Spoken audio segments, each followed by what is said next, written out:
Good evening, everybody, and welcome out to the lounge at the end of the universe. Hope everybody's feeling good tonight. All right, we got a couple people in the corner, in the hideaway corner over here, feeling good tonight. Thanks for coming out. We got Alvin WIlliams headlining the show tonight. Who came out to see Alvin? By round of applause. You're out there. Oh, fantastic.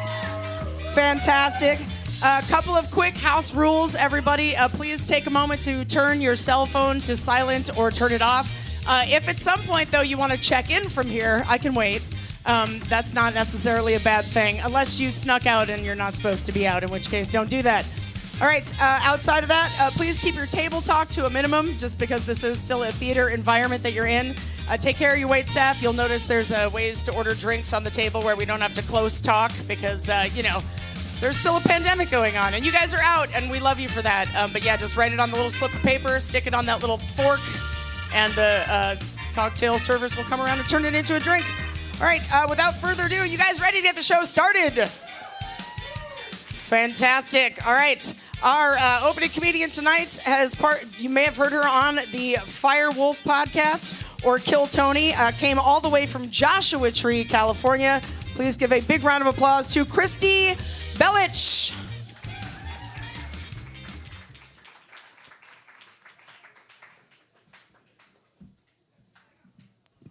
Hi, everybody. How you doing tonight? Doing good?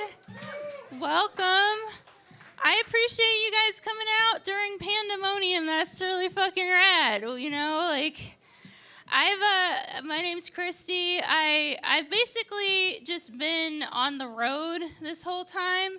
And for a comic, I've been on the road, something called bougie homeless. I don't know if anybody knows what bougie homelessness is.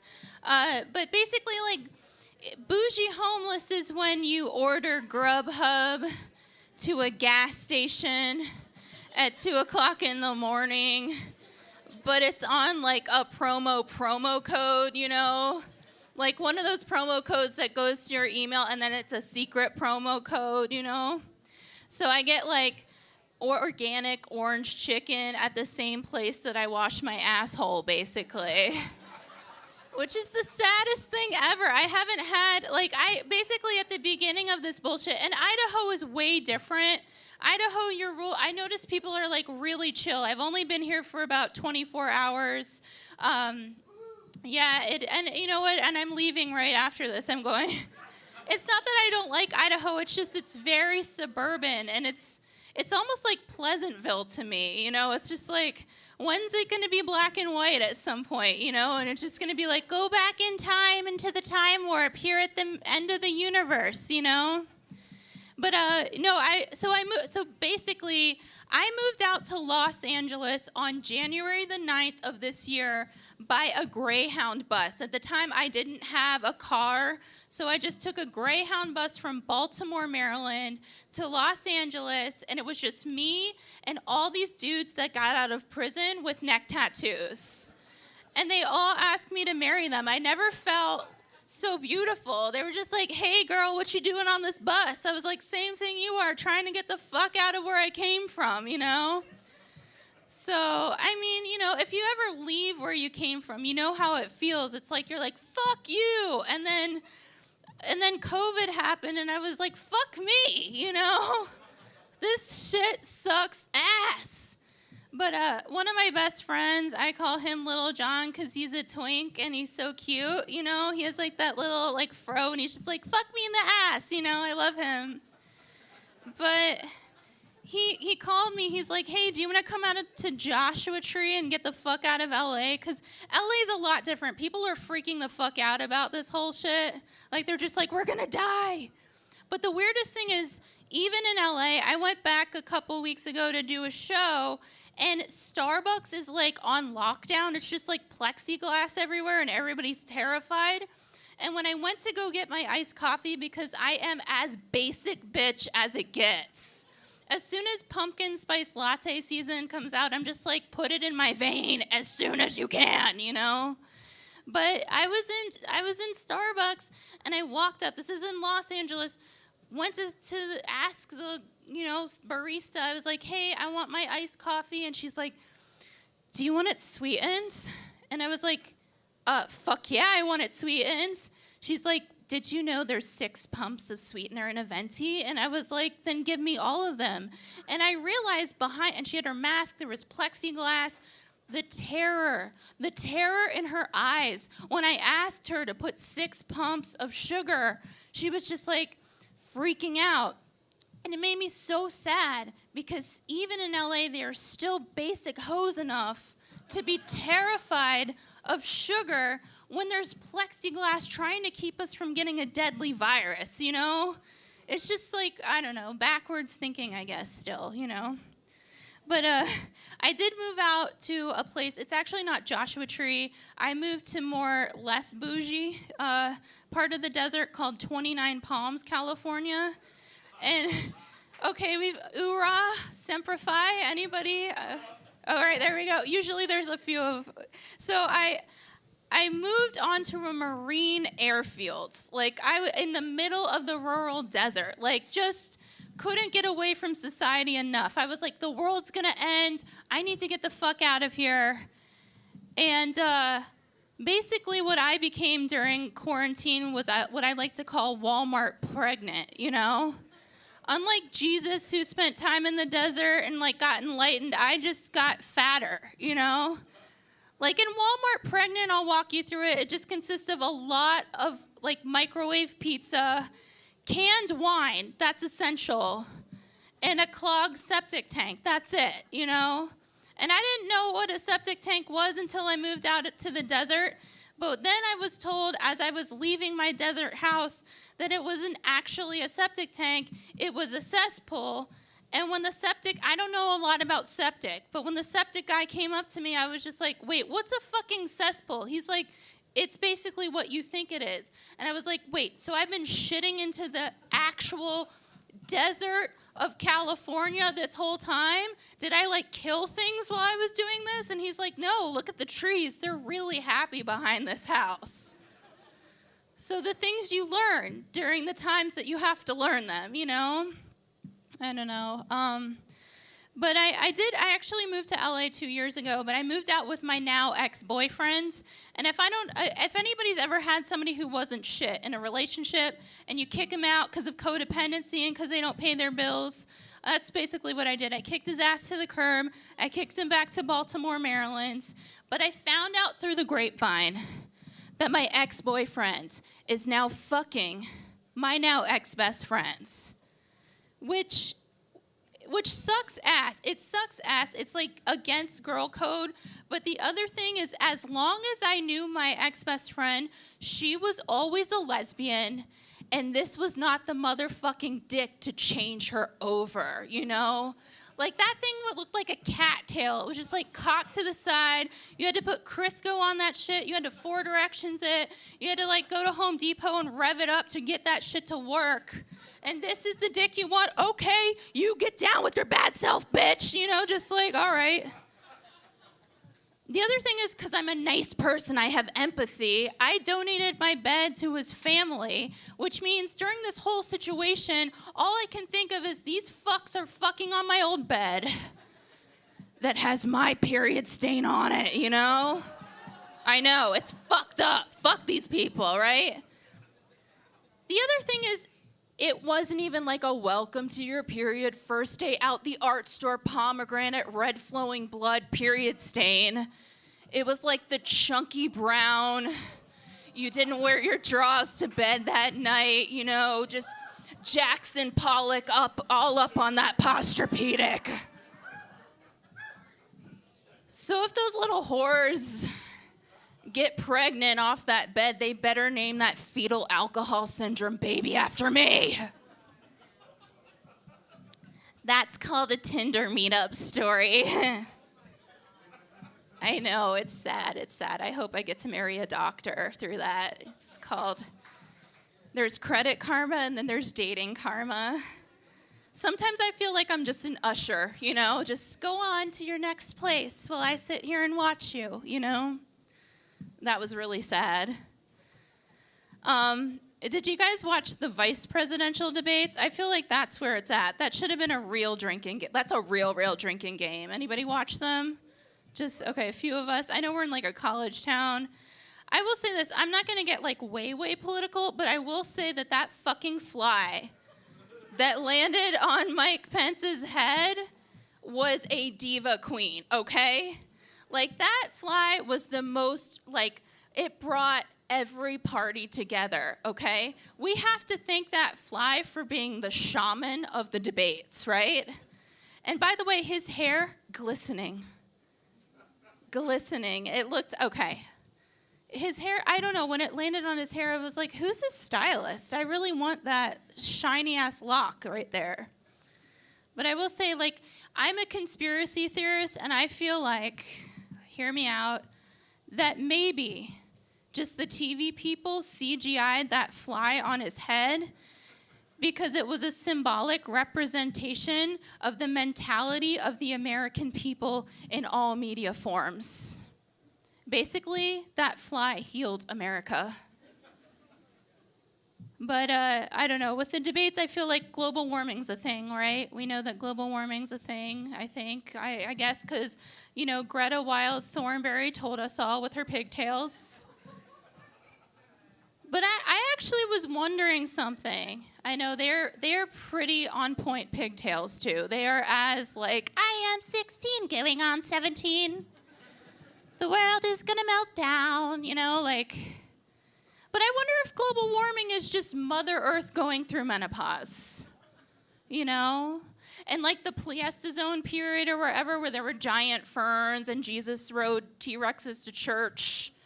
I wonder if that was, this is a very pro-period set. I wonder if that was just the time that Earth was going through puberty.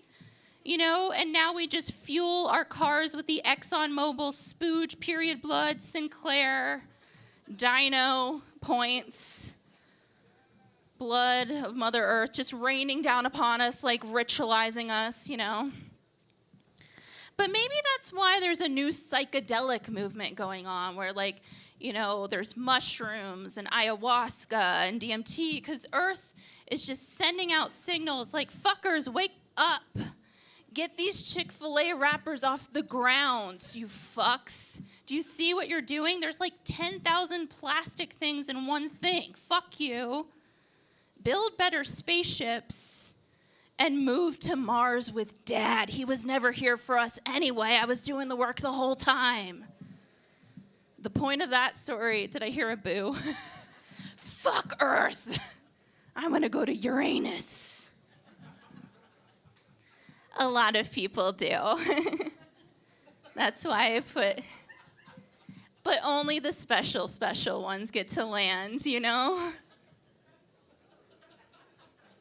I'm an astrologer. That's my day job. It's a weird day job to have. You know, I get a lot of text messages that are like, hey, Christy, what do I do for better business decisions in 2020? And my answer is just be a bigger hoe. You know, 2020 is the year of the paywall, you know?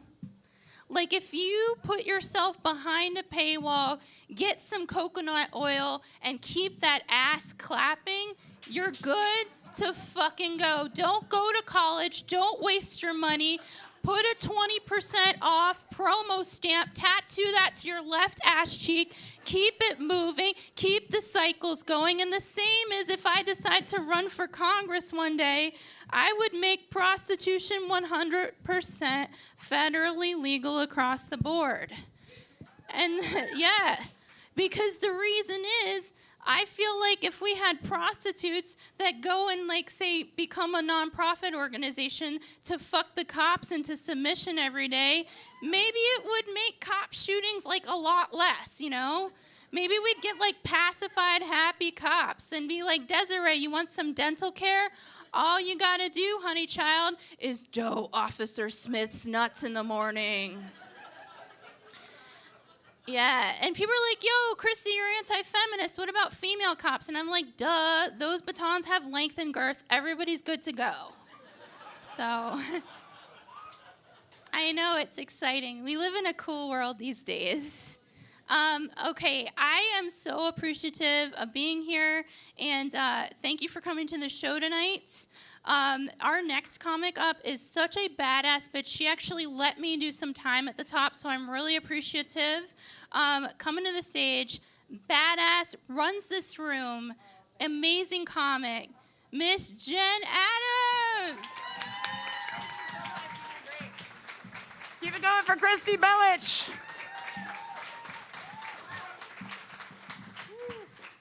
Hang on, I got a little house cleaning to do. I forgot a towel. Oh, hey. Thank God it's not crusty. I don't know what my during the day. I have no fucking clue, so it's not. There you go. Ladies, we should have been doing this the entire time. I don't know why. We never did. It's more pleasant. A little lavender and shit, and then you're like, oh, off to my happy place. Both of you at the same time, really. Thank you for coming out tonight. Another round for Christy Belich. She was really funny. Yeah. What was awesome about that for me is that it seemed like every time she started to make you uncomfortable were the times where I was like, I fucking love her. Like, so every time you guys were like, oh, like the period stuff, like, and I could feel you guys all tighten up, and I was just like, this is the greatest.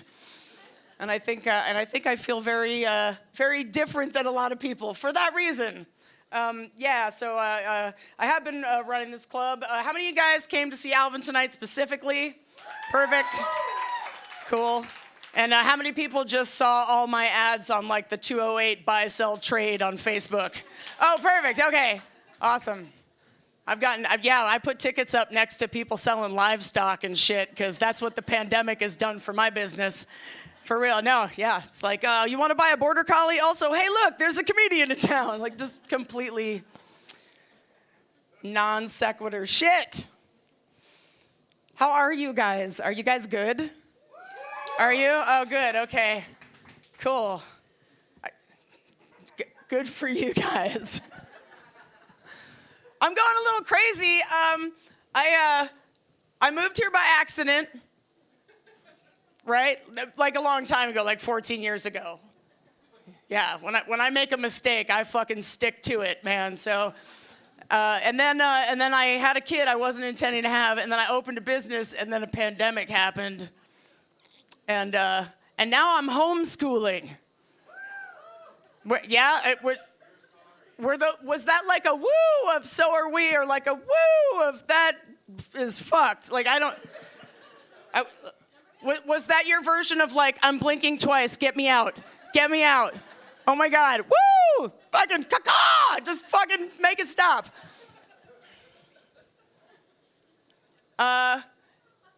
So by round of applause, because I can't see shit up here, how many people are actually homeschooling their child at home right now? That is a significant amount of people, and I would like to get all of them a Jell-O shot, please, like right now. Fucking, you're my heroes. I'm doing it too, barely. I'm like army crawling, like a fucking apocalypse now, like fucking rah, through it, but I'm getting through it, but holy shit. I dropped out of high school in the 9th grade, you guys. In my second freshman year, actually. Yeah. But it wasn't for me. And also my partner is a high school teacher, and I'm the one teaching our child. Now, I'm not stupid, but I also don't know a lot of the things that I'm learning now for the first time. So. And then a lot of things I forgot. She's only in the 3rd grade, so, you know. Yep. I think the first 2 weeks was just breaking her will. Did you guys have that with homeschool, right? Like the first 2 weeks was just getting your child to realize that no matter what they did, that shit still needed to happen. So like, 1 hour class, 4 hours long, right? A lot of face in the corner and shit. Like, okay, you don't want to do that. I guess you're scrubbing toilets then. And then when you're done with that, we're going back to math. So that's good, because I need you to give me a break so I can learn this first so I know how to fucking teach it to you. Anybody else reflecting a lot? Like just since, like maybe in the early days of the pandemic when they were like, don't go outside, you know? And we didn't, you know, like we could only have 10 people in here. We were just live streaming shit like on Facebook, just embarrassing ourselves, like, give us money, And yeah, but I was reflecting a lot about, you know, just my childhood. I'm in my middle 40s now, so now I look back with adult eyes and have like revelations, you know, that when you see things as a kid, it's a certain way, and you grow up and you're like, oh my God. I was thinking about my mom, you know, she raised 4 of us by herself. I grew up in New York City, you know, and it takes a village. So we always had people coming and going and stuff. And so, you know, single mom, 4 kids, lots of people in and out of the house. And the other day I was thinking, and I was like, we didn't really have that many uncles.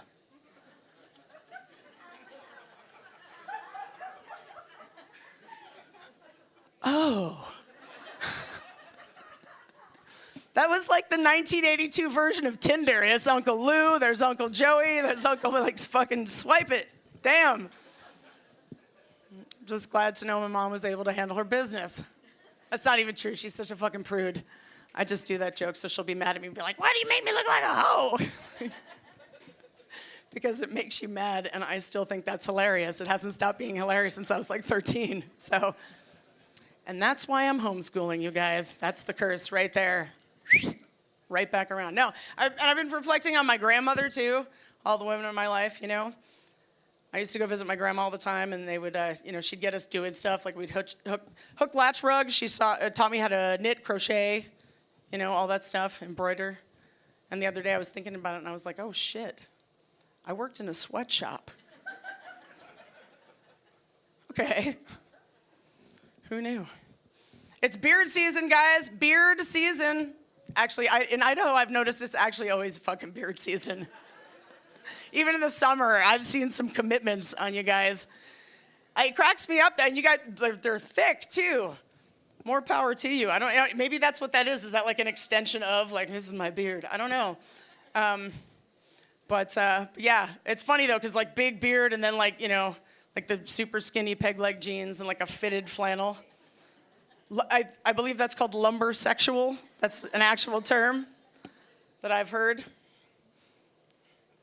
Lumbersexual, yeah. If you date somebody with a beard, like you have to have them shave it once. Because otherwise, like I dated a guy once with a beard for like 2 years, and one day I was like, I have no fucking idea what you look like. Like if you did some fucked up stuff and shaved, like I couldn't pick you out of a lineup. I started getting all paranoid, like, holy shit, what would that be like? Like, I would be brought into the lineup, and they would be like, is it any one of these very clean-shaven guys? And I'd be like, I'm gonna have to see their dicks. At this point, that's pretty much all I have to go on. So, because have you ever seen a guy with a big fucking, you have no idea what that motherfucker looks like. There could be no lower jaw. You have no fucking clue. That is a terrible situation. But you know what that is? That's some false advertising. Dude, beards are the push-up bra of the man. That's what that is. Like, nope, this is exactly what it looks like. No, it's not. That's your water bra or whatever the fuck that thing was. I was so excited the first time I realized I could fill it with alcohol. Oh, you don't even know. I had like a devious little straw system and everything. Like a fucking alcoholic spy. It's fucking ridiculous. The only problem is, like, I would go in as a C cup and just come out as the A cup that I really was. So it's like the reverse of turning people on. Like, Nice. Lowercase a cup, actually. I have a kid. She's going to be 9, oh my God, in 2 weeks. Woo, kept her alive this long. Yes. Don't worry, my aspirations actually got higher than that after like the first 2 months of having her. That was all. The first 2 months I was like, just keep it alive. Like, and then now I actually care about her being a good person and all that because I try to be a good mom. But goddamn, man, as a comic, I've always said just what I think and what I feel, and sometimes that gets me in trouble, but this is my job. I talk shit for a living. And it's great, but then like I had a child that I was not meaning to have because this wonderful man from Caldwell forgot to pull out and I got a job I didn't apply for. That's the Cliff Notes. There's actually some really romantic shit in there, but we don't have time for that, and quite frankly, it's not funny, all right? So, but there is some romantic stuff. Like one time when he just handed me an engagement ring in the root cellar of the place we were selling, and was like, oh yeah, here, that's for you. That was, all right. You know, I loved it. It was perfect. He's in the back actually right now. That's why that was the big like, ha ha ha. He was like, I did do that, ha ha ha. So, but what I've noticed is that if you become a mom, all of a sudden, like everything needs to just be okay. Like people don't want to hear about how it sucks from you. They don't. For whatever reason, and it gets a little judgy, and it's really uncomfortable because. I mean, I think I should be able to talk about both things, and people shouldn't judge me or think I'm a really good mom, right? And I'll tell you, I love my kid more than anything, and she killed my career and gave me hemorrhoids. Like, and I should be able to fucking complain about that sometimes without somebody being like, oh my God, like, I mean, like, who even are you? You know? She fills my life with joy. Every day she makes me laugh. Also, my tits look like somebody just iced a cake. Like, that's fucking real. That's some real shit. Actually, this is the first show that men are laughing harder than the women are right now. It's throwing me off a little bit, but I'm glad. That's wonderful that you're laughing too. Yeah. People don't realize the sacrifice having a kid. Like, I mean, I love laughing, like a nice, good, hearty gut laugh. But I mean, since I had her, I'll fucking pee myself. Like, I gave that up for a child. I'm fucking good, like, ha ha. And I'm like, and the night's over now. And I'm going to walk with my legs very close together till I get to the car where I have extra napkins with which to wipe off this incredibly surprise pee that just happened. Because you made it jokey. I feel like we need to laugh more, you guys. We need to laugh more. Yep, it's hard right now though, because everybody's just on edge, and we like cyber fight each other ridiculously. Like I have seen people say shit lately on the internet to each other, where I've just come in and I don't barely even know these people, but then I'm their mom. I'm just in there like, well, I really don't think the two of you should be speaking to each other like this. I mean, come on, God. Like I just get in and I just start counseling people that are just shit talking each other. It's crazy. Am I the only, maybe just Facebook found my algorithm and it's like, just irritate her all the time. I don't even know, but like, it just seems like people say crazy shit. I can't stand it. I feel like we need to protest that. Don't you? I feel like we should get together. We should get really mad about it. And then we should get really high. And then we should come out with a better way to do it. I actually have come up with a better way to do it because did you guys see whatever side, mask, no mask, whatever, but people like getting judgy in stores? Have you seen stories online about that? Like and yelling at each other, like fucking masker, and somebody pulled out a gun on someone else who was wearing a mask in a fucking Walmart in Florida, which literally the only thing different is just the mask, because that shit happens in Walmarts in Florida all the fucking time. But I mean, you guys have seen all that stuff, right, online, and I started getting so worried. I was like, well, fuck, man. I don't want anybody to mess with me in a store, like, because I have a mask on and get mad at me or shoot me or some ridiculous thing. So I figured out a way to protest that shit. And still have the goddamn time of my life. I'm going to show it to you, and yes, I have a fanny pack on, you guys. Judge me all you want. My daughter, when I put it on, said, you look like Han Solo. And I was like, that's all I've ever wanted in life. Like, you just made my whole fucking world happen for me. Yep. So I wear it all the time. Plus, it also fits nicely on my quarantine 15 that I put on. It's just like, sits right there, right in my spot. No, here it is. This is my fucking weapon. I shit you not. This is the most powerful thing I've fucking man. I swear, and I just started carrying it around with me, and I've had some people get shitty to each other next to me, and I just pull this shit out, and I'm like,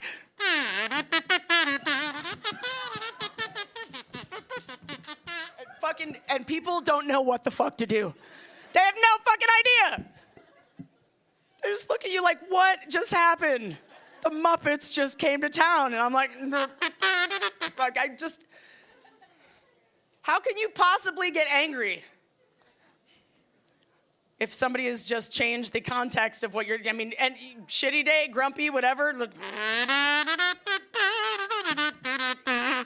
Don't need to know how to play an instrument. You just have to know how to hum.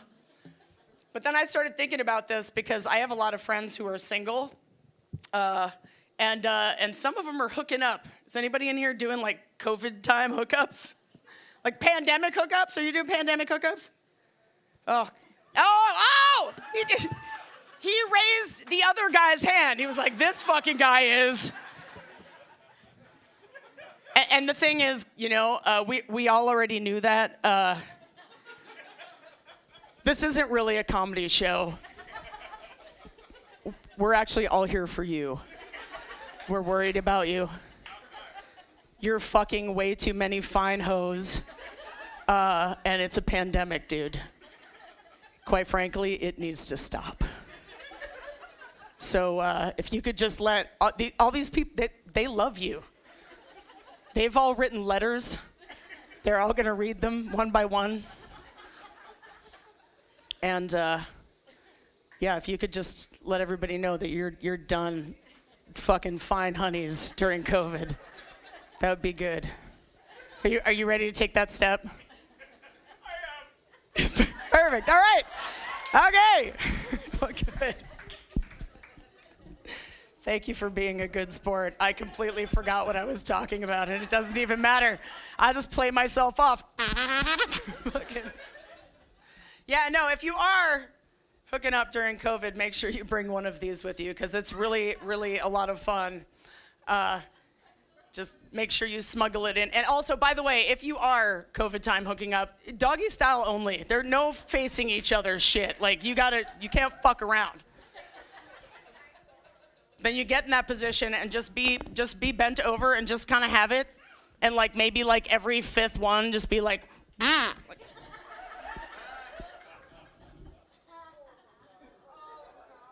did you hear that?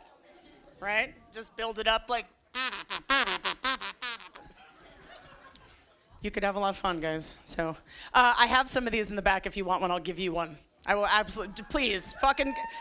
It's the most fun you'll ever have. Like, just, I've been in a couple of situations where people were all in a really bad mood, and as long as you're, okay, it has one prerequisite. You don't need to learn how to play an instrument, but you do need to be okay looking like a complete jackass.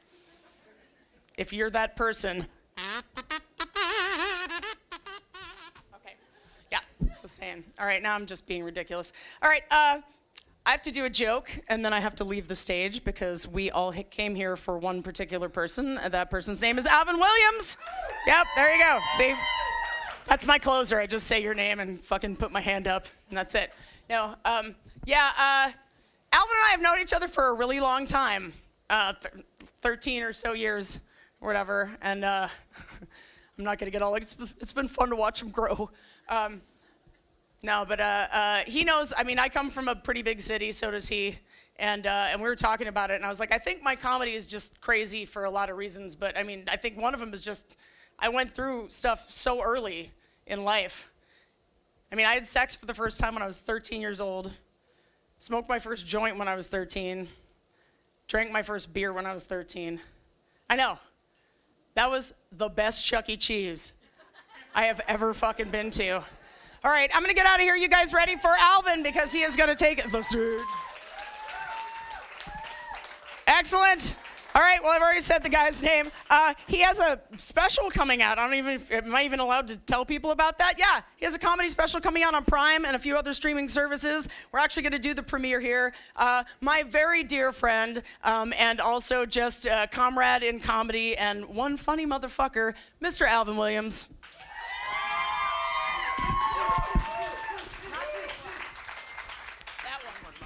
Yeah, that one's yours.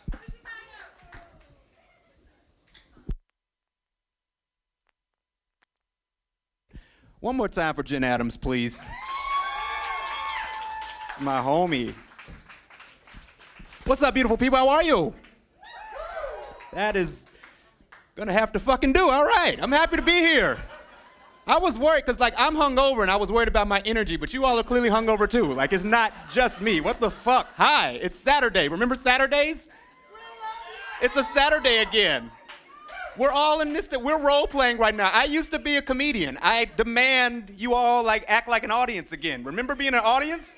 Remember that shit? You came, you had fun, you weren't thinking about your badass kids, you just paying attention to me? Do that. You got shit on your mind. Like, I was in the back like, they have shit on their mind. Like, I don't know what to do with that. And there's a lot of women in here, too, so I know you got shit on your mind, but I'm, like, scared to ask. It's a lot.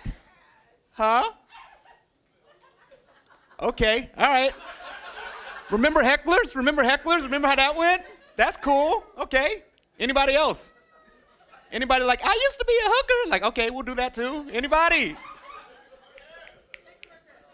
Sex worker, I apologize. Sex worker, excuse me. It's 2020. Where are my manners? You can just go around calling bitches that. Like, that's not the way to be. I apologize. Where are my manners? I say bitch with confidence because I know what a bitch is. You understand what I'm saying? Like, it's not a bad word if you fully understand and respect your labels, okay? Yes, labels.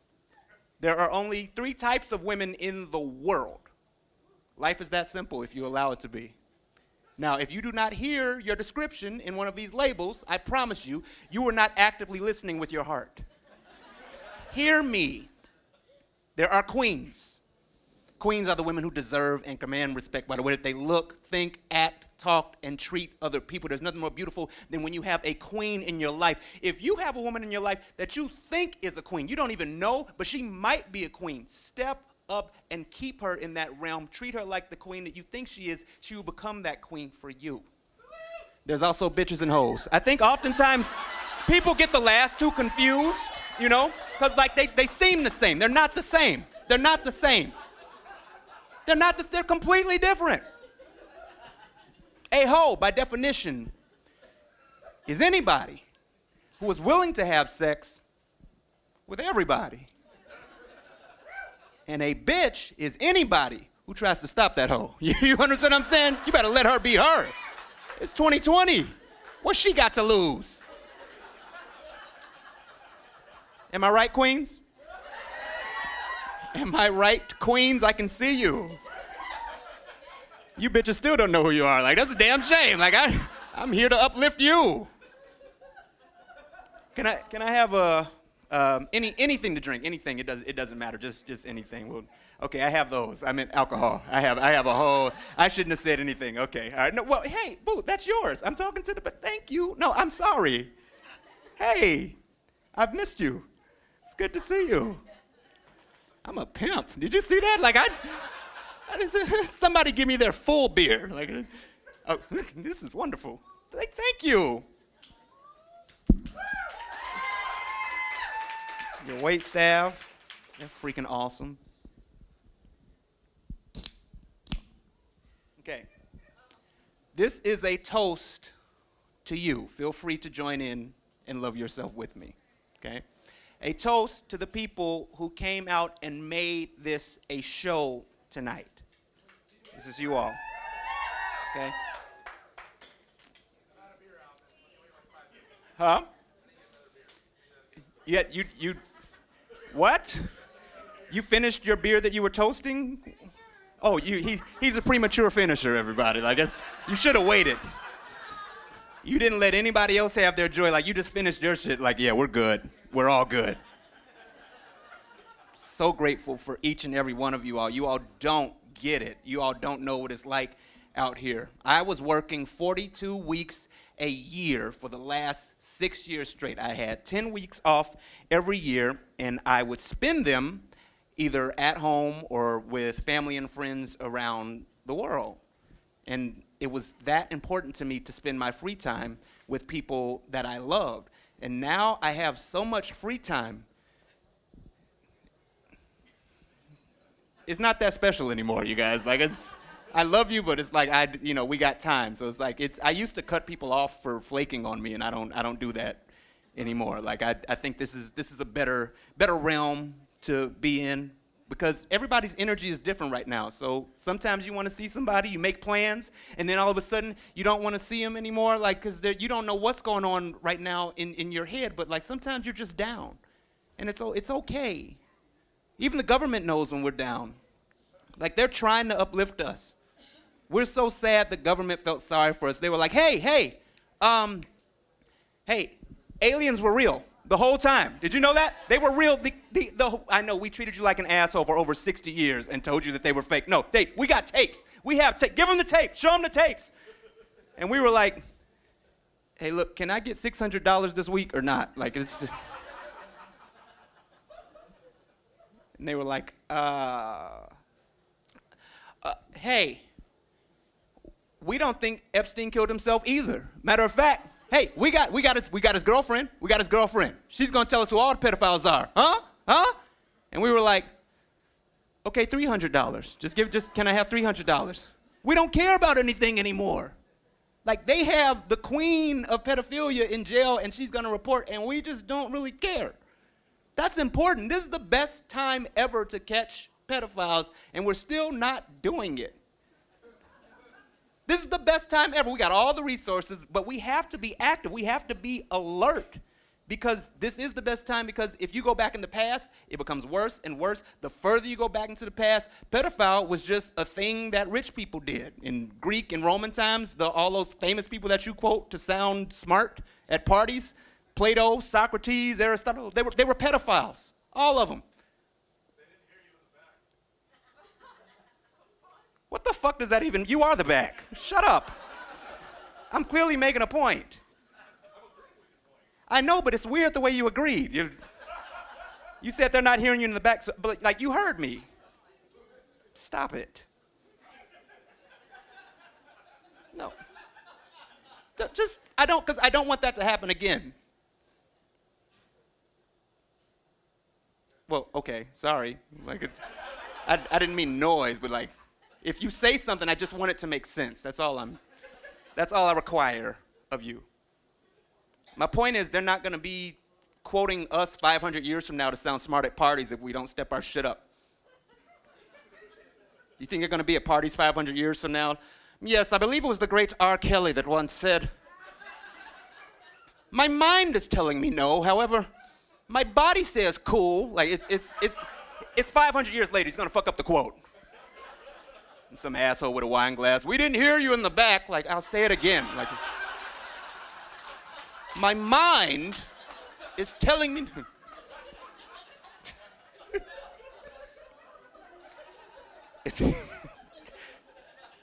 That's better, you all. It's Corona season. This is Corona season 2, by the way. This is season 2. I know it feel like, hey, hadn't we just been in Corona? Like, yeah, but this is season 2. The Kardashians had 20 seasons. When did it stop? This is season 2. We just make it a new season. They took summer away. Summer was season 1.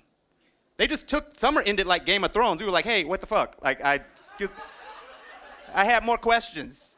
You gotta clean this up better. I thought it was gonna be, we thought this shit was gonna be over in like 2 months. That's what they told us. We got 4 phases, 2 weeks per phase, sit at home, eat some Hot Pockets, jerk off to August. You're gonna be good.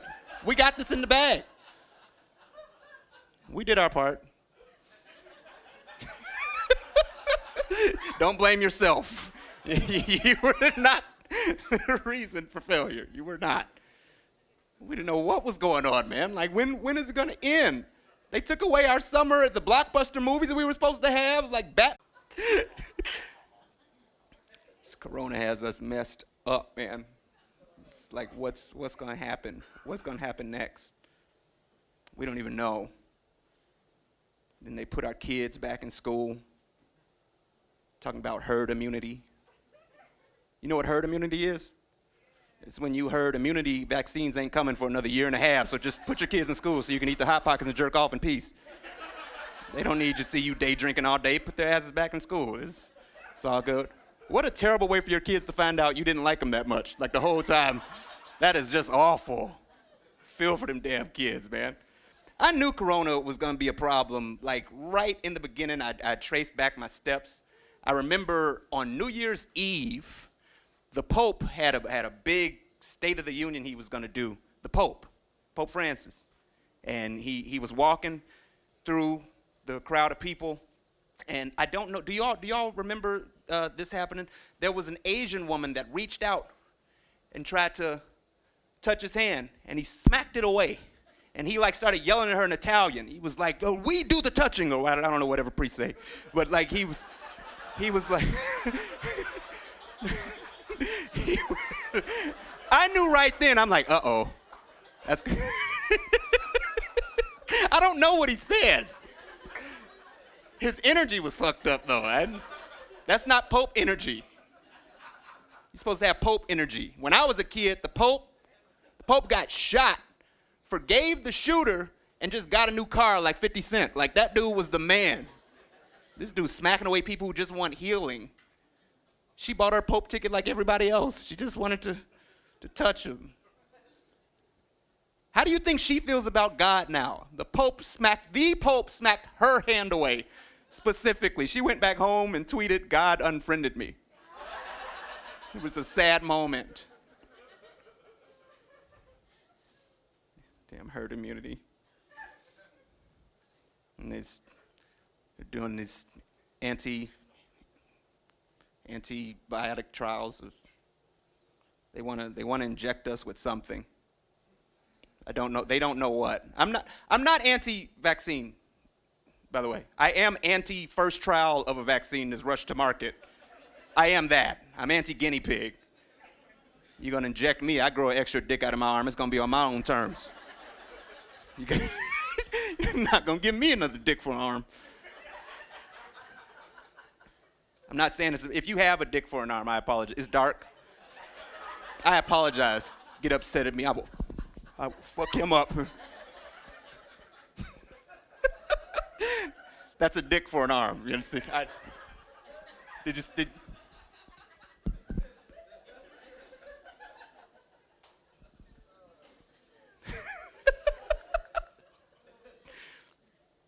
Yeah, I don't trust it. Whatever they have, whatever they think they have, whatever they're testing right now, it needs a couple more runs, okay? Because my president got the COVID, and they gave him all the experimental shit.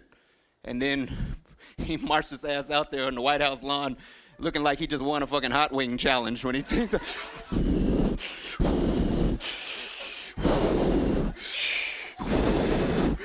everything's fine. Don't let this beat you. I'm like, I'm gonna get that virus 3 more years to get the vaccine. I'm gonna get that shit on the back end like a refurbished iPhone 7. Like, I can wait. You ain't gonna catch me. I'm perfectly healthy. You inject me with coronavirus. What's my coroner report gonna say? Death by impatience? Like, I can wait. Can wait. My president, man. He's going through a lot. He is. I don't love him or hate him. He's going through a lot. That's just a fact. They're trying to appoint the new Supreme Court justice. What's her name? Amy Coney Barrett, right? Did I get it right? Comey. Amy Coney Barrett. You say it. Looking at me like Amy Coney Barrett. I'm like, all right, I got it. Thank you, boo, whoever that was. Thank you. Yeah. Good. Stop talking. I was talking to her.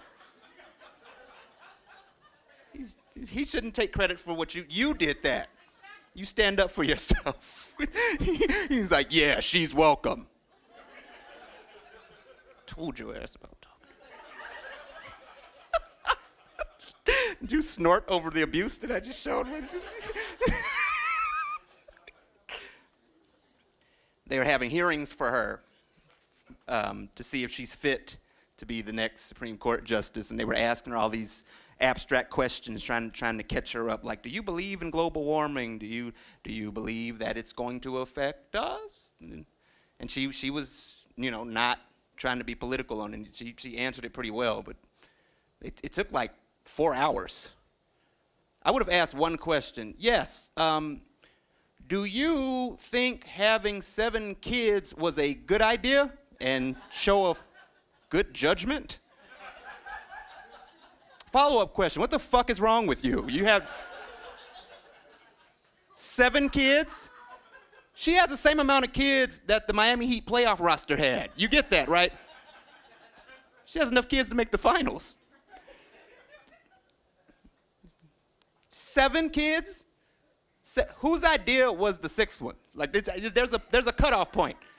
I dated a girl one time who had 6 kids by 6 different dads because I like to gamble. She's clearly could have put her cards out there, but I'm just like, okay. What's the worst that could happen?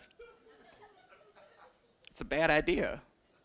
7 kids it's a bad idea. I will say it out loud. 7 kids, a terrible idea. I hope you're listening to me out there in the world. 7 children, not a good idea. You cannot justify that to me. Not in this world. I'm sorry. Done with it. Not gonna deal with it. I get tired of people like acting like they love kids so much. You know how you really feel all the time. The worst is when they have pictures, like baby pictures on social media, and they haven't had the baby yet. You know the ones where they stage the whole thing and they make it like look like it's a postal office and they dress their dog up like a fucking postal man and like expecting a new package in 3 months. The dog didn't sign up for that. You know that dog thought like I was your kid. You know that, right? Like you've changed. If you're gonna do those type of things, be a little more honest. You'll know when I have a kid. Maybe you will. I don't know.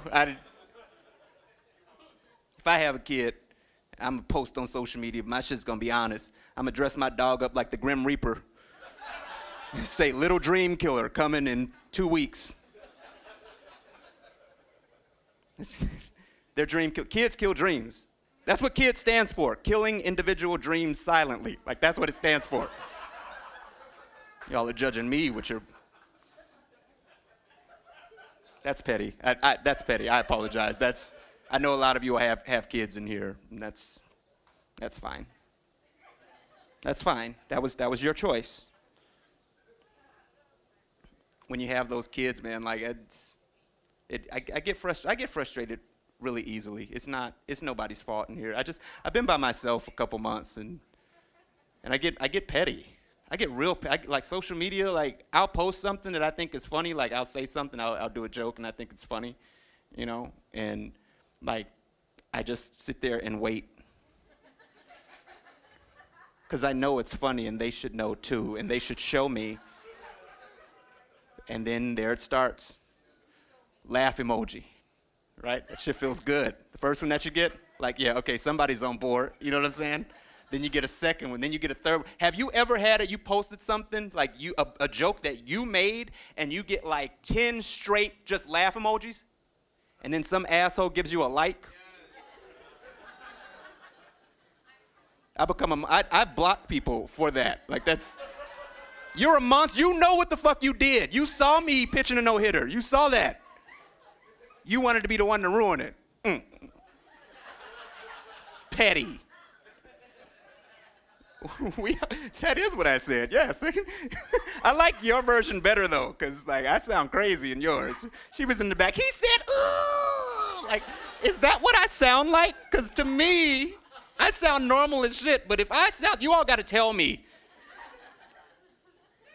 Cause up here, like I'm thinking I'm like, what's up, beautiful women? But if I'm up here and I sound like, what's up, beautiful women? Are you ready to rock? Yeah! Like you gotta tell me. Tell me now. Tell me now. Okay, thank you. I just want to know. That's all I ask of you. Tell me if I sound like Black Axl Rose, or if a fly gets anywhere near the top of my head. Tell me. Tell me immediately. If you don't let it land. Don't let it land. I have time. If you see something, say something. That damn fly was on his... I don't care what side of the fence that you're on. That's fucked up that nobody said anything to him for 2.5 minutes. There were 2 other people in that room. He should have known something was fucked up when, like, nobody was arguing with him anymore. If I'm having a heated exchange with you, and you were passionately exchanging back with me, and all of a sudden you're like, no, you know what? Fuck you. Actually, no, go ahead. I'd be like, is there a fly in my hair? And I'm fucking bald. Like, that's how paranoid I'd get. Is there a fly in my hair? People think they know what side of the fence I'm on politically. You don't know me. Like, I'm about people, and when people get mistreated, I don't like it. It doesn't matter what side of the fence that you're on. That dude had no chance in that debate. How did you brief him for that debate? Hey, I'm gonna need you to defend everything Donald Trump has done for the last 4 years to a black woman for 2.5 hours. And there'll also be a white woman in the room that agrees with the black woman, so. Have at it, player.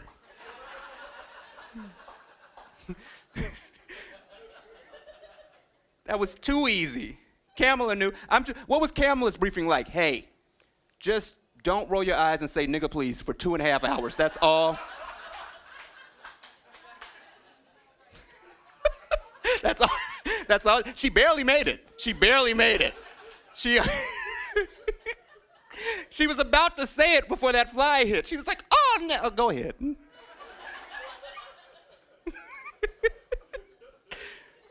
He didn't have a chance, man.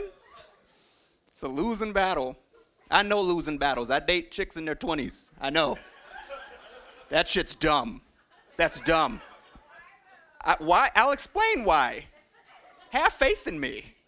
I wouldn't just throw that out there and not explain it. What? How old are you? Oh, okay. The reason that...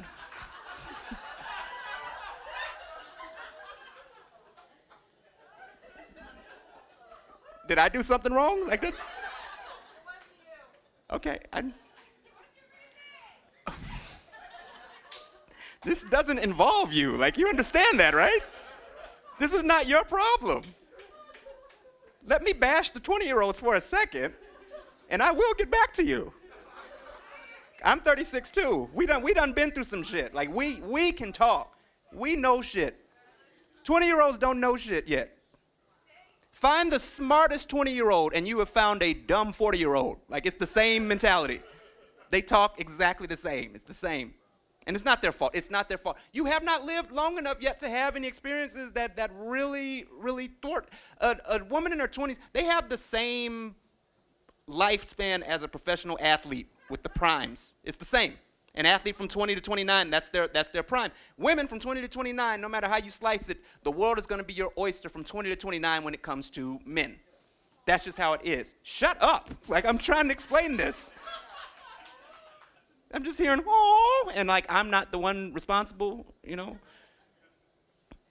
From 20 to 29, it's like this. From 20 to 29 for women, the world is Christmas for you every day. Everybody's just handing you packages for free. You didn't have to do anything for it. You're just so awesome. Every joke that you tell is so funny. Hilarious. Oh, what was that? You eat cheese ruffles? You're fucking awesome. Isn't she awesome? Look, she eats. She's awesome. Everything you do is awesome. That's not your fault. People are lying, and then you think everything you do is awesome, and then you get in your 30s, and all of a sudden, the personality matters more than it ever did, okay? It's still Christmas, but not everybody's handing you packages. Just some of your close people are handing you packages, and you see the 20-year-olds getting packages from everybody, and they're like, this is amazing, and you're just like, no, fuck you. Christmas isn't that great, all right? Just chill out and wait a while, okay? You'll get over it. And 40-year-old women are like, I'll just buy my own toys. I don't care. They don't care. They'll buy their own toys and celebrate Kwanzaa occasionally.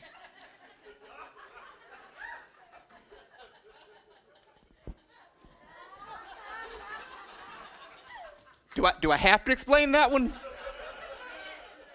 Kwanzaa, the black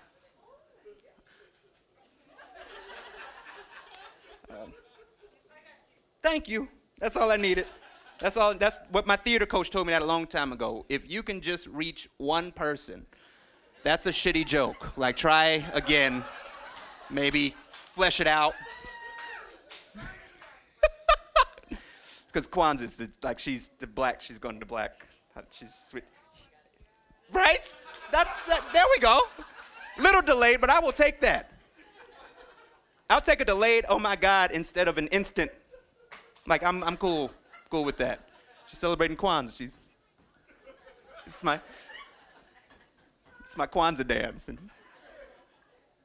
But yeah, like that's what's going on with the women. Like, it's not your fault. You know, I do feel bad for women in their 20s because everything that you do is awesome. Everything that you do is wonderful. And then you start getting the wrong shit in your head because them guy friends are around you, misleading you. And you think you're an awesome wing woman when you all hang out. No, you're not. This is terrible, okay? First of all, that dude is lying to you. You're not. If a dude has you around and he's like, you're my best wing woman, he's just waiting for your ass to slip up. That's it.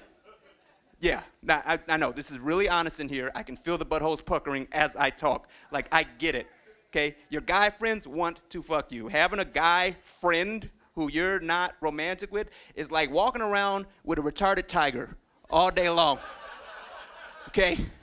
I understand, he's sweet, he's docile, he looks to the right way too often, but he's still a tiger.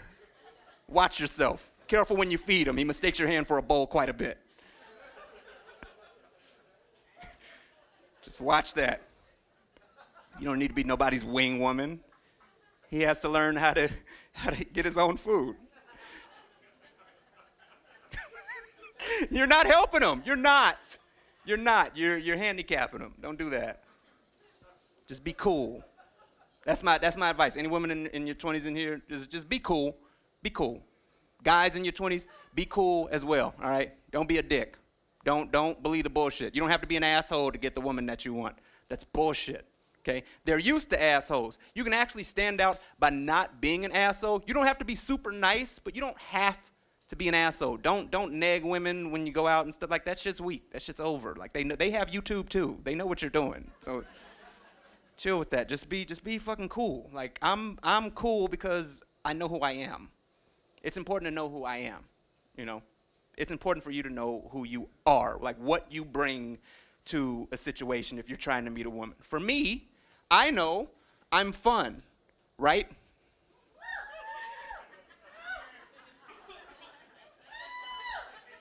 Yeah, I'm fun and I'm easygoing.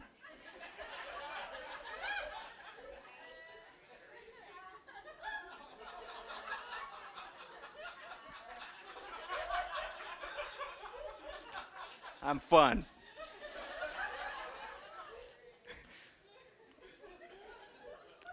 Like, I'm fun. I'm fun. Like, when the clubs and stuff and bars shut down, that was great for me, because I'm not fun in a bar setting. Okay. First of all, it's too loud. My voice is not that strong. Like, I need a microphone to get my point across, and sometimes you all still talk over me. But like, I know my strengths, and that's not one of them. Going out to the club gave me anxiety all the time. First of all, when I go there, I sweat, and nothing catches it. Like, it's just all over my face, trying to buy a woman a drink, but you're short, so the bartender doesn't see you, and that makes you look weak too. Excuse me. See, I would like to patronize your business.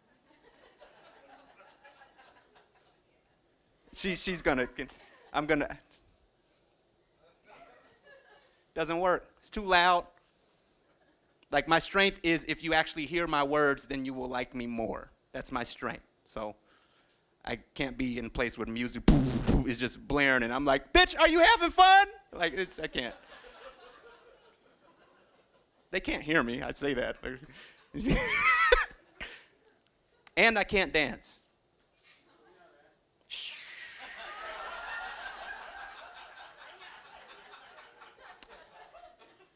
For those of you all who hear me out there on your couch, a lot of the people in this room are my friends. They know my life.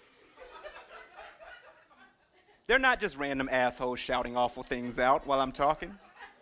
They love me. I can't dance. I can't, I mean, like, I used to be able to dance.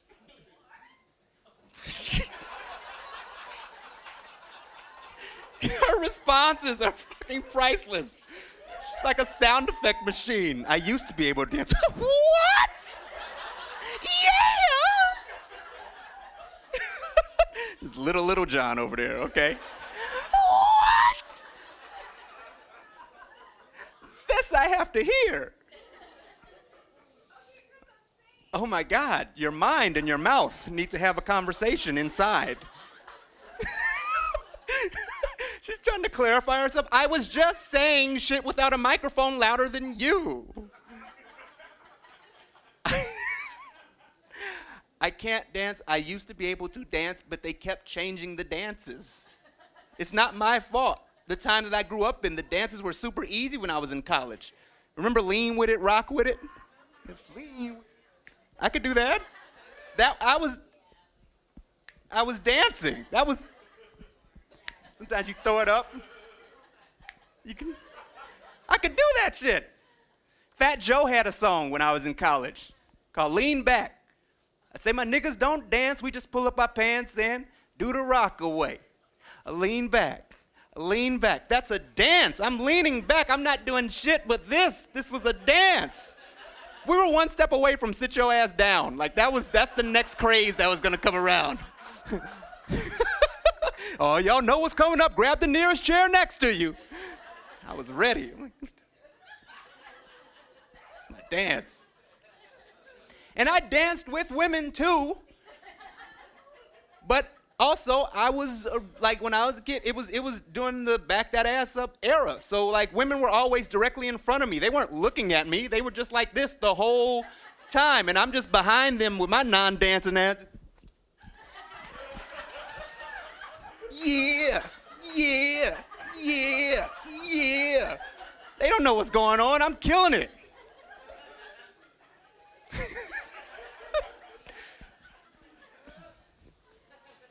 Dancing is overrated, highly overrated, highly overrated. So many women are misled by that myth. Oh, you know what a guy is like in the bedroom by the way that he dances. Bullshit. I'm excellent in the bedroom, exceptional even, I believe. And belief is part of it. But my belief stems from one fact. I wasn't watching dance videos from the time I was 12 years old to now. I have been watching instructional videos on how to fuck properly for most of my life. I think I got it. Can't tell how a dude is in the bedroom by the way he dances.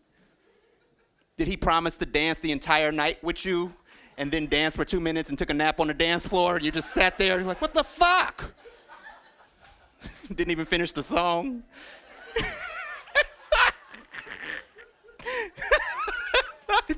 You don't know. Go on with that mess, man. What is white privilege? I'm glad you asked. I thought it wasn't going to come up. Listen. Thank you for bringing that up.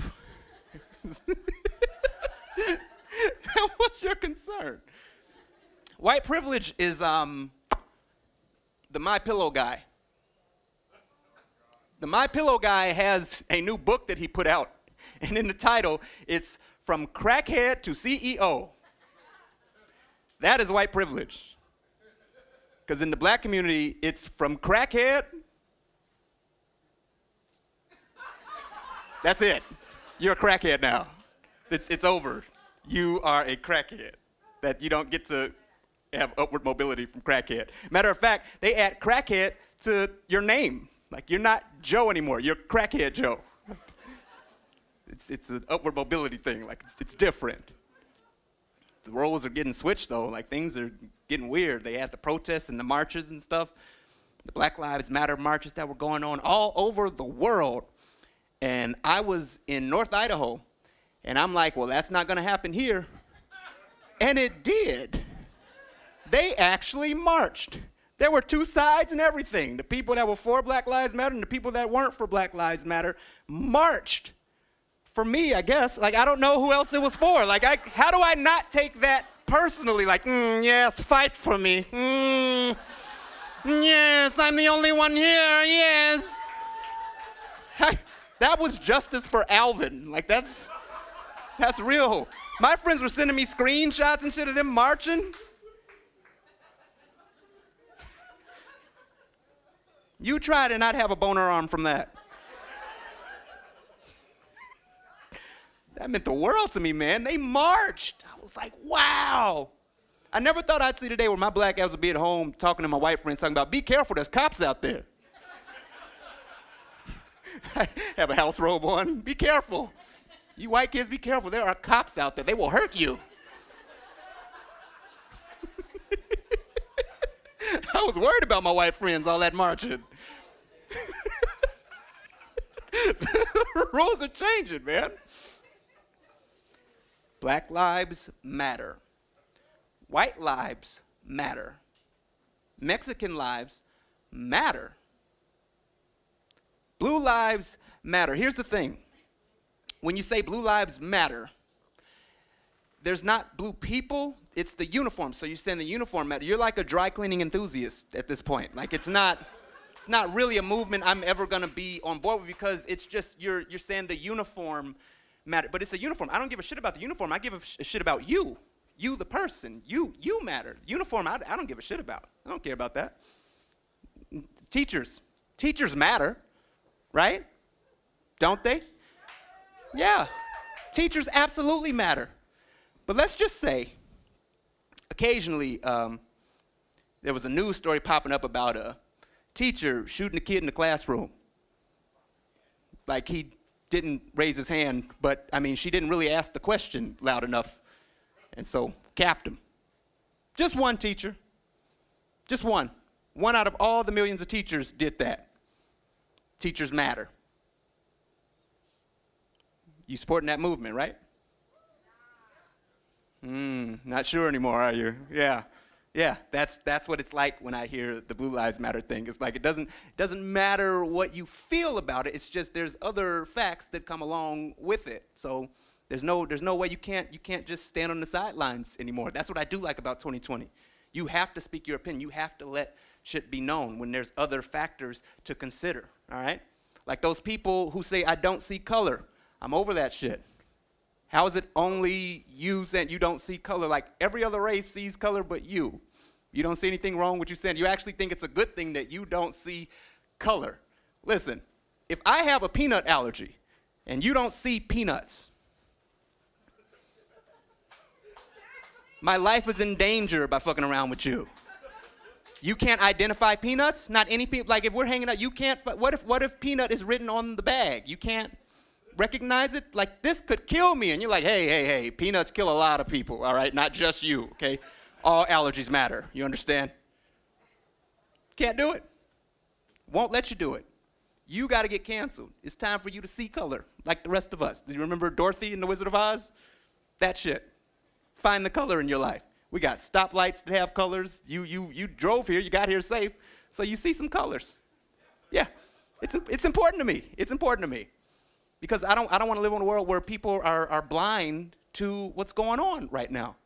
Like Joe Biden is not somebody who I would fuck with if he didn't have a black friend. I can't be the only one.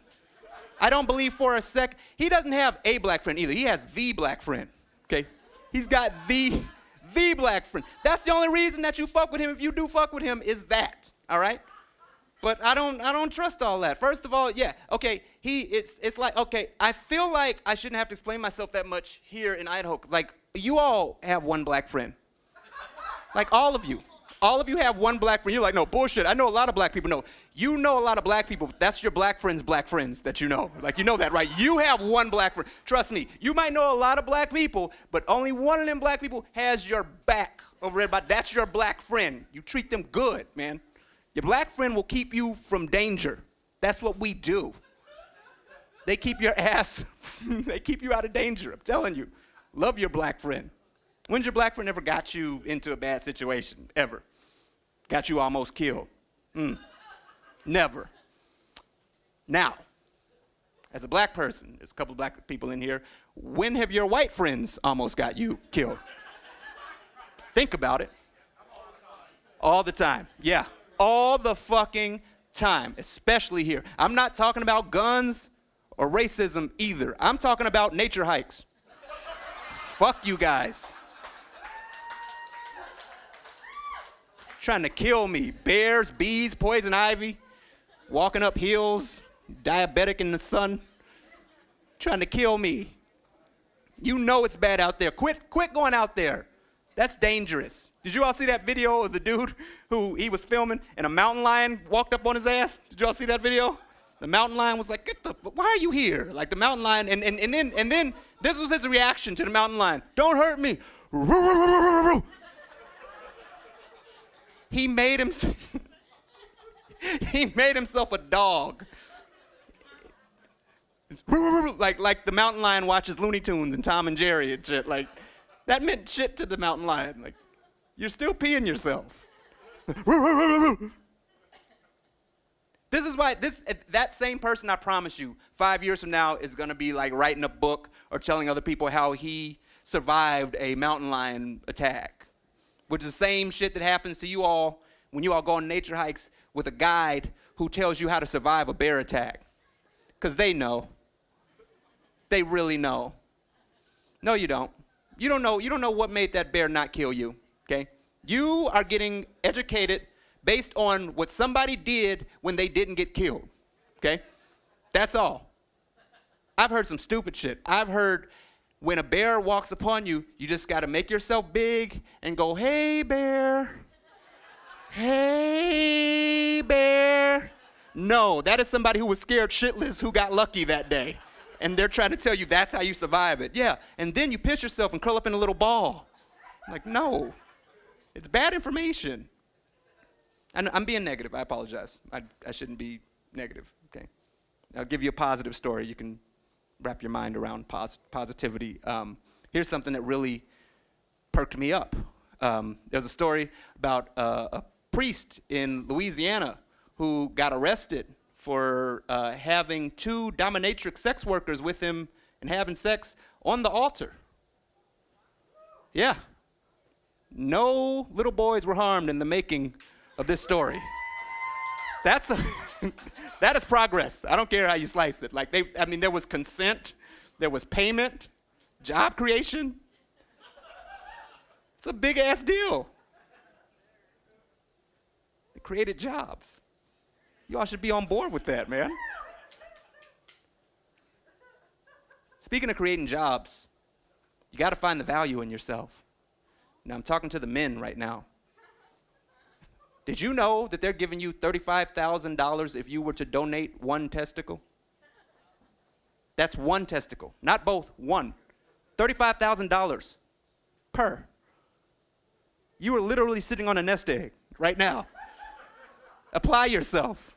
Do something with it. That means, look, man, like we have to find the value in our genitalia the way that women have. We gotta even it out. Women know what they got. They know that for a fact. They know pussy is a drug.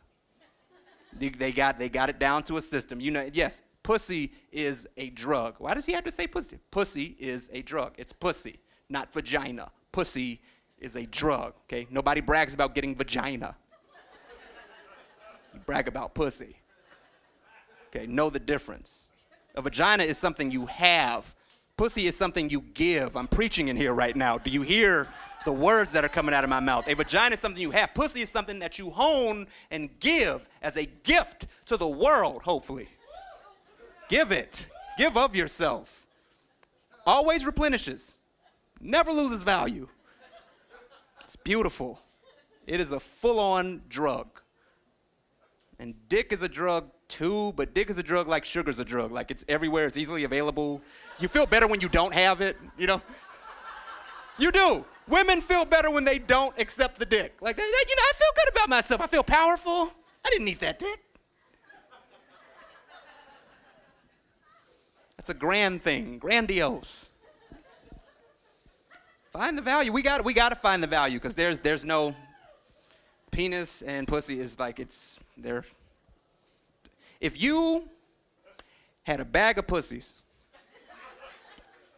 and you sat them next to a bag of dicks, the bag of vaginas would be ravaged in 20 seconds. Like men and women, we just reaching in there, just grabbing it. The dicks, pristine. There might be an extra dick in there by the end of this whole this whole scenario. It's a value problem, man. I did a lot of research to talk about this. Like I wanted to come in here with my points on point. Here's something I found out, might be interesting to you.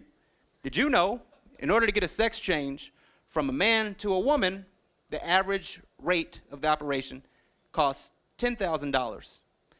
But to go from a woman to a man is $50,000. So it costs $10,000 for me to give my dick away, but $50,000 for me to get it back? Like, you're not, those are pawn shop prices. Like, you're not telling me something. There's some value in here I don't know about.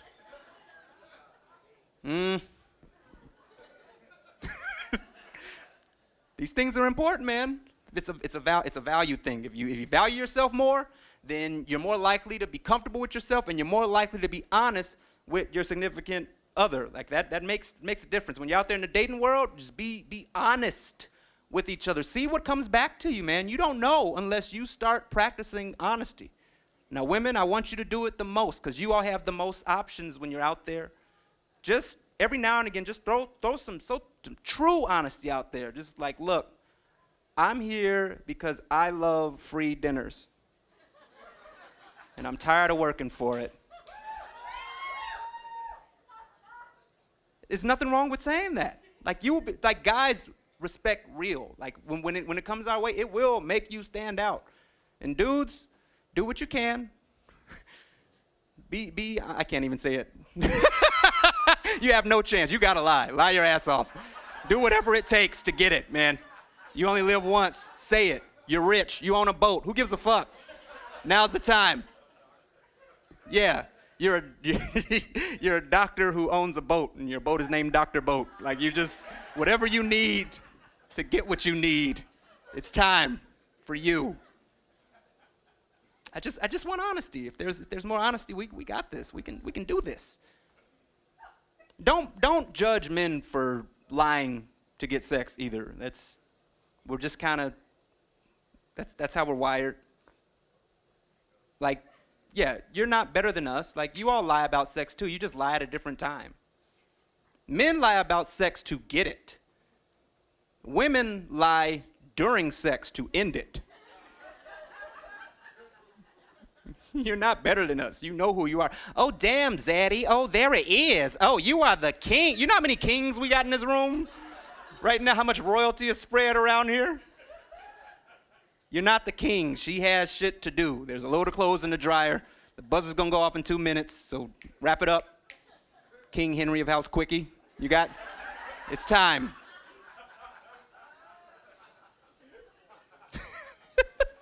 You're not the king. Hey, relax. It's still gonna work. It's still gonna work. Your woman's in here with you. It's still gonna work. Ladies, your man heard that joke that I said, saw you laugh, and it's still gonna work. You know why? Because every lie that you tell in the bedroom, his dick believes it. He hears it and believes it. Every time you're like, oh, damn, Zaddy, oh, there it is. His dick is like, do you hear that right now? We gotta end this. That's my impression of a penis. I shave for this joke, so I'd really appreciate it. The authenticity is off the charts. Like, I have practiced this. I know. Did you see the eye? Did you see? We are killing her right now, dog. We gotta wrap this up. I'm telling you.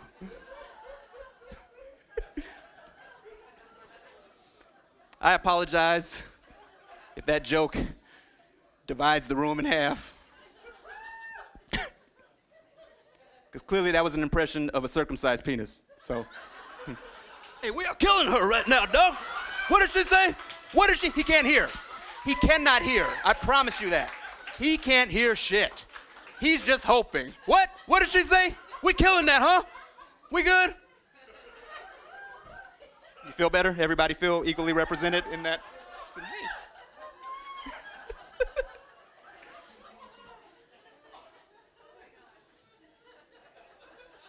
How much time I got left? Oh, thank you, boo. When a woman tells you you got as much time as you want, you take that 2 minutes. You show her show her what's what. You see. Talk shit for that 2 minutes. You don't know who you fucking with.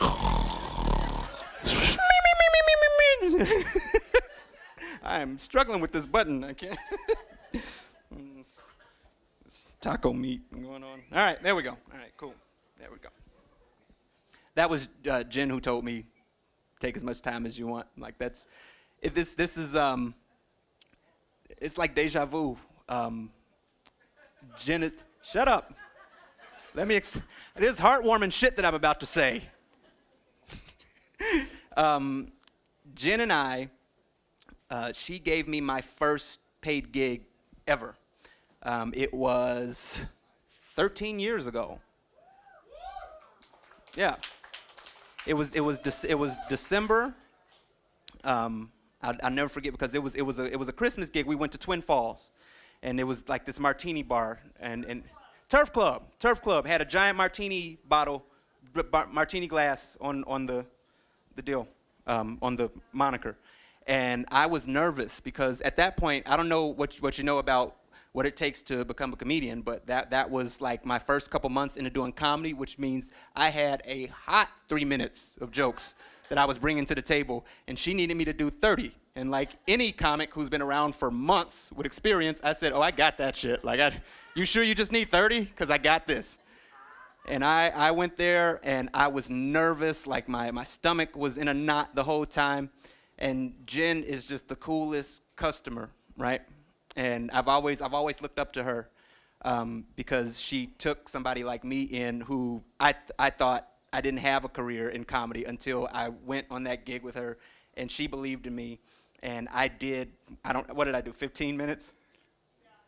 Something. She's disappointed as shit still. Like you can tell, yeah, something like that. You got paid for 30, but you did 15. That is what you did. They can't take that away from you. That's what you did. She covered that's my point. She covered my time. She did an extra 15 minutes, didn't say shit about it, killed. Did comedy, did magic. She was blowing my mind. And at the end of it, it turns out this was a private Christmas party for a jewelry company. And at the end of it, they gave me these beautiful black pearls as payment. Because they thought Jen and I were dating. So they gave me the pearls that really should have gone to Jen. And I said nothing. I kept that shit because I did not have money. And because I was like, Jen, you won't believe this. Like I think they think that we're together, so they gave me these pearls. And Jen was like, well, you could give them to me. And I was like, yep.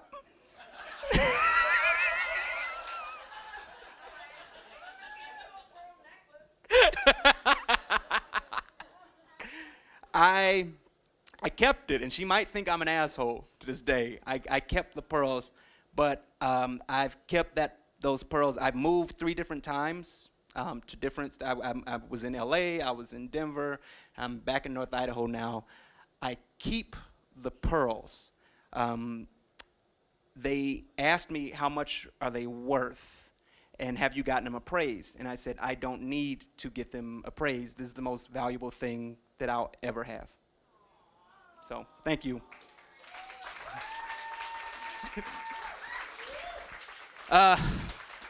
We're gonna get out of here. What'd you say? Oh yeah, she's still pissed I didn't give them to her, but like I was hoping that story would make things flush, but nope. She probably forgot about it, but the 15 minutes. Look, I did a lot. I was under a lot of stress. I just lost my job. Like it was, I kept them. I'm still gonna keep them. Shit don't change. Like I'm gonna keep them. Like they're valuable. So I just wanted to give people their flowers while you can. You know what I'm saying? So that's why I wanted to make sure that I said that. Okay? Good. All right. So, comedy. How do you all want to end this? How do you... Huh? What'd you say? Yeah. All right. Okay. All right. I'll close on this, but before I do, I just want to say thank you all again. There will be like Jen said, there is going to be a release party for my special that I filmed at the now gone Liquid Labs Comedy Club. So we'll always have that peace and time. I hope that the special Does Awesome is going to be on Amazon Prime and Apple TV and Google Play. So, support it. Because there's a reason that I filmed that special in Idaho. It is where I started comedy. I'm from Chicago, but Idaho is what I wanted to put out there to the world and show how cool that our little bubble is. So I hope that you all go out and support it. So I'll wrap up by telling you a story that inspired me, and I hope that it inspires you. There was a man in San Ramon, California, who decided this whole situation that we're going through right now is too much. And he decided to take his own life. And before he did, he decided he wanted to do it his way. He was tired of living for other people throughout his life. If he's going to end it, he's going to end it how he wants to end it. So what he did was he got himself a hotel room in San Diego. And he got himself cocaine and prostitutes. And he was with them for 2 weeks. He got the hotel 2 weeks, and they went through the cocaine, and he was with the prostitutes, and at the end of the 2 weeks, he decided not to kill himself. Because he realized there's more to life that's worth living if you just take a step back and figure out what's important to you and you specifically. So my challenge to you, Boise, is to find the hookers and blow in your life. Your hookers and blow could be your job. Your hookers and blow could be your family. Your hookers and blow could be your friends. Your hookers and blow could be hookers and blow. It's Saturday in Boise. I know how you roll, but I just want you all to know that you all will always be my hookers and blow for as long as I do what I do on a stage. So thank you all. I'm Alvin WIlliams. Have a good night. Thank you.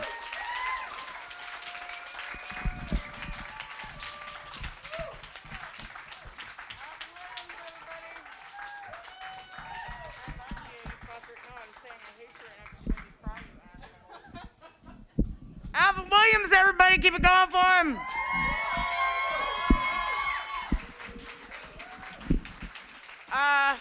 Thank you guys so much for coming out here. We just so you know, we are live streaming shows, so if you ever can't make one, you can get online. But we had some technical problems tonight, so to our live stream audience, if you need to contact us, please do. Sometimes it happens. Everybody's online right now, and the internet is a little crazy, and we're doing the best that we can. But please just contact us if you need. We recorded. We can send you the recording if there was like a chunk that some shit might have gone wrong, you guys. It didn't matter in the room, but I need to just address that live because I know there might be some frustrated people at home because CenturyLink can suck my dick. Anyway, yeah, so we're going to hang out for a little while. We're going to put some music on, ladies in the back. Please take care of your servers tonight. Like more than usual, even if it's a couple of bucks, because here's the thing. We had to pare down so hard on our staff, and those ladies in the back are doing the job of 2 to 3 people each, setting the room, sanitizing, not only before the show, but during the show. When you leave, we'll sanitize again. And then just doing, helping with promotions, everything. We're just a little operation here. So please show them love because, we're at 20% capacity right now. Like we normally have a lot more people and we can't. So we're all just trying to get through this. And thank you so much for coming in person. And thank you for trusting us with your safety. And we do take that seriously. So we appreciate you so much on that level. We're just trying to keep the fucking doors open and also make sure that we can all just enjoy shows and not get sick from it. So have a good night. We're going to throw some music on. Please hang out. Have some more drinks if you want to. And thank you to Alvin WIlliams. And also Christy Bellich, your guest comedian tonight.